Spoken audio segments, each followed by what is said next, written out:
अऊज़ु बिल्लाहि मिनश्शैतानिर्रजीम बिस्मिल्लाहिर्रहमानिर्रहीम क़ुल इन कुन्तुम तुहिब्बूनल्लाह फत्तबिऊनी युहब्बिबकुमुल्लाहु व यग़फ़िर लकुम ज़ुनूबकुम वल्लाहु गफ़ूरुर रहीम। सूरह आल इमरान की ये आयत है।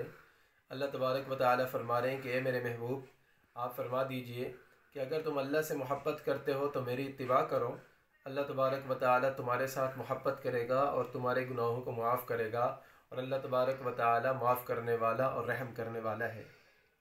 आज ये आयत पेश करने का मकसद ये है कि कल या परसों सियालकोट के अंदर जो वाक़या पेश आया है उसको लोगों ने इश्क़ रसूल का नाम दे दिया कि जब कभी किसी को अपना गुस्सा किसी के ऊपर निकालना हो तो उसको इश्क़ रसूल का नाम दे के कभी किसी बेकसूर को मार दिया जाता है, कभी बैंक मैनेजर को मार दिया जाता है, और कभी किसी तरह कोई काम किया जाता है।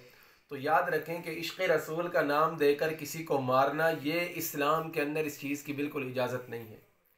रसूलुल्लाह सल्लल्लाहु अलैहि वसल्लम की तालीमात के सराहतन बिल्कुल ये ख़िलाफ़ है। और फिर ऐसे दरिंदगी के तरीक़े से मारना कि एक गैर मुस्लिम है वो, दूसरे नंबर पर उसको कैंचियों से मारना, फिर उसको रोड के ऊपर नंगा करके घसीट करके फिर उसको आग लगा देना, ये तो मैं कहता हूँ मुसलमानियत नहीं, इंसानियत भी नहीं है इस चीज़ के अंदर। अल्लाह ताला फरमा रहे हैं कि मेरे महबूब, जो लोग अल्लाह के साथ मोहब्बत करते हैं वो आपकी इत्तिबा करें। अब हुजूर अलैहिस्सलाम का नाम लेने वाला, और मज़े की बात यह है कि वहाँ पर उस बंदे को जला दिया गया है। किसी इंसान को जलाना कोई इंसानियत है? उस इंसान को जलाकर फिर वहाँ पर खड़े होकर नारे लगाए जा रहे हैं। याद रखें, किसी तरह भी ये इश्क़ रसूल नहीं हो सकता।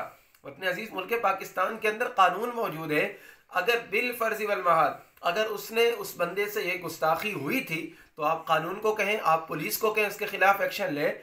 तो शरीयत के अंदर ऐसे लोगों के लिए कोई वो नहीं है। तो हुक्काम बाला हो गए या जो हजरात भी हैं, उनसे गुजारिश है कि ऐसे लोगों के झांसे में आकर ये न समझे कि ये लोग आशिक़ रसूल होते हैं। आशिक़ रसूल ये नहीं होते हैं। आशिक़ रसूल इस तरह नहीं होते हैं कि किसी इंसान के साथ इस तरह बुरा सलूक किया जाए। दूसरी बात यह है कि ये बातें सुनने में आ रही, मैंने सुबह एक वीडियो के अंदर देखा, तो कह रहे थे कि इनका आपसी इख्तिलाफ था। आपसी इख्तिलाफ को फिर मजहबी रंग दे दिया गया। फिर इसका इल्ज़ाम लगाया जा रहा है मजहबी तंजीमों पर, फलां तंजीम। अब तक मुझे 24 घंटे हो गए इस वाक़े को, अब तक की जो रिपोर्ट है मेरे पास आई है उसके मुताबिक इसका जो मज़म्मत है सब ने की है। चाहे वो देवबंदी हैं, चाहे वो बरेलवी हैं, चाहे वो अहले हदीस हैं, इन सब ने मज़म्मत की है। दूसरा, मेरी जहाँ तक सोच है, हमारे मुल्क को बदनाम करने की साजिश है ये। हमारे श्रीलंका के साथ बहुत अच्छे ताल्लुकात हैं, वो हमारा दोस्त मुल्क है, और हम उनके साथ, वो हमारे साथ दुख दर्द की घड़ी के अंदर खड़े रहते हैं, और उन्होंने हमारा साथ दिया हमें। और जो पाकिस्तान दुश्मन अनासिर हैं वो ये नहीं चाहते कि पाकिस्तान की श्रीलंका के साथ या बाकी लोगों के साथ दोस्ती रहे। याद रखें, इस वाक़े को जो मजहबी रंग दिया जा रहा है ये बिल्कुल गलत है, ये पाकिस्तान को बदनाम करने की साजिश है। और याद रखें, कुरान की तालीम, हदीस की तालीम, इस्लामी तालीमात, कोई भी मजहब, कोई भी फ़िरका, कोई भी शख्सियत इस वाक़े की हिमायत के अंदर बाहर नहीं आएगा। हम इस चीज़ को इंसानियत के ख़िलाफ़ समझते हैं कि किसी इंसान को रोड के ऊपर जला दिया जाए, और फिर इश्क़ रसूल का दावा उसको अधनंगा के ऊपर रोड के ऊपर लेकर आ रहे हो उसको तुम लोग। यार, इंसानियत कहाँ चली गई है? लोगों के अंदर इंसानियत ही नहीं रह गई है। चिजाए कि मुसलमान कभी इस तरह का काम कर सकता है? फिर मेरे जहन में ये बात नहीं आती कि श्रीलंका का बंदा वो पाकिस्तान में आकर गुस्ताखी करेगा कैसे? श्रीलंका का आदमी पाकिस्तान में। अब मैं यहाँ से इस गांव से दूसरे गांव के अंदर जब जाता हूँ तो कोई बात करते हुए सोचता हूँ यार इनके मिजाज के खिलाफ मुझसे बात ना हो जाए। अब ये कैसे हो सकता है कि दूसरे मुल्क का बंदा, फॉरेन कंट्री का बंदा, वो पाकिस्तान में आकर और फिर एक जगह पर वो मुलाजमत कर रहा है, उस कंपनी का मुलाजिम होकर वो वहाँ पर इस तरह के काम करेगा? तो लिहाजा आप हज़रात से गुजारिश है कि ऐसे लोग जो होते हैं जो इस चीज़ को इश्क़ रसूल का रंग दे देते हैं। इश्क़ रसूल इस चीज़ का नाम नहीं है। इश्क़ रसूल इस चीज़ का नाम नहीं है। इश्क़ रसूल अगर करना है नमाज़ें पढ़ो। इश्क़ रसूल अगर करना है, हुज़ूर अलैहिस्सलाम के तरीक़ों को जहाँ पर काटा जा रहा है, हुज़ूर अलैहिस्सलाम के तरीक़ों को ज़िबा किया जा रहा है, वहाँ पर जाकर इश्क़ रसूल करो। जहाँ पर ज़कात नहीं दी जा रही, हम खुद आशिक़ रसूल होने का दावा करते हैं, नमाज नहीं पढ़ते।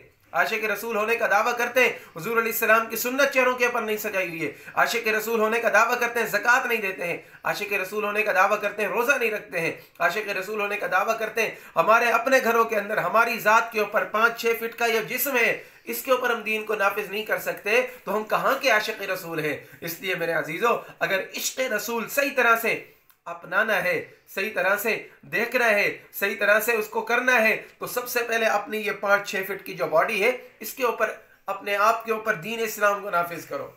इसलिए मैं और मेरे साथ जितने भी ताल्लुकात वाले लोग हैं वो सारे के सारे इस वाक़े की शदीद मजम्मत करते हैं। हम किसी तरह से ऐसे लोगों की कभी भी हौसला अफजाई नहीं करेंगे। और जहाँ जहाँ तक मेरी आवाज़ जा रही है उनसे भी कहा जाता है कि जब कभी इस तरह के वाक़यात हों बग़ैर तहक़ीक़ के जब भी कभी इस तरह के वाक़यात हों उनके अंदर खामख़ाम उसको इश्क़ रसूल का रंग ना दिया जाए। अल्लाह रब्बुल इज़्ज़त से दुआ है अल्लाह तबारक व तआला वतन अज़ीज़ की भी हिफाजत फरमाए और अहले इस्लाम की भी हिफाजत फरमाए। अस्सलामु अलैकुम व रहमतुल्लाहि व बरकातुहू।